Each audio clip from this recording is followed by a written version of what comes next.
জি ধন্যবাদ। আপনি দেখতে পাচ্ছেন এই মুহূর্তে আমার সামনে যে কচ্ছপটি রয়েছে এটি একটি ওয়ালিপ প্রজাতির একটি কচ্ছপ। এটি অসুস্থ অবস্থায় কিনারায় আটকে যায়।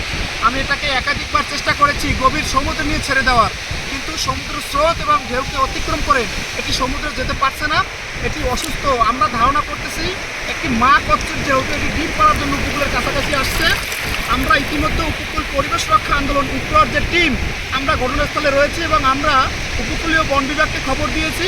আমাদের যে পশু চিকিৎসক এখানে রয়েছে, উপজেলা প্রাণী সম্পদ কর্মকর্তার যে টিম রয়েছে তাদেরকে আমরা খবর দিয়েছি। আমরা চেষ্টা করব এটিকে চিকিৎসা দিয়ে সুস্থ করে আবার গভীর সমুদ্রে অবমুক্ত করার। ইতিমধ্যে এর আগেও কিন্তু আমরা এরকম একটি অসুস্থ কচ্ছপকে উদ্ধার করে গভীর সমুদ্রে ছেড়েছি। বিভিন্ন সময় সৈকতে আসা ডলফিন, কচ্ছপ, তিমি মৃত অবস্থায় পাওয়া যায়, যেগুলো আমরা বিভিন্ন জায়গায় মাটি চাপা দেই এবং আহত অবস্থায় কোনো বন্যপ্রাণীর আওতায় থাকা যে কোনো পশু পাখি কিন্তু আমরা রেস্কিউ করি। এটিও আমাদের টিমের তত্ত্বাবধানে রয়েছে। আমরা চেষ্টা করে যাচ্ছি এটিকে চিকিৎসার মাধ্যমে সুস্থ করে আবার গভীর সমুদ্রে ছেড়ে দেওয়ার।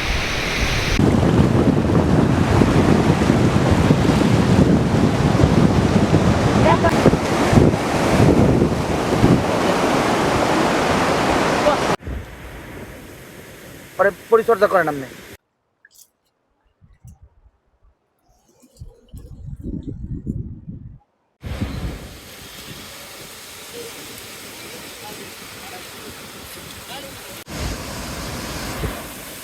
এই শোনেন শোনেন,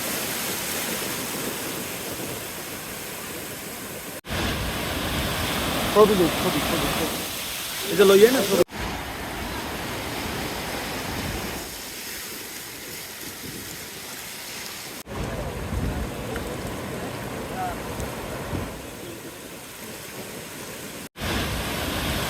ছবি ছবি ছবি ছবি এই যে লইয়ে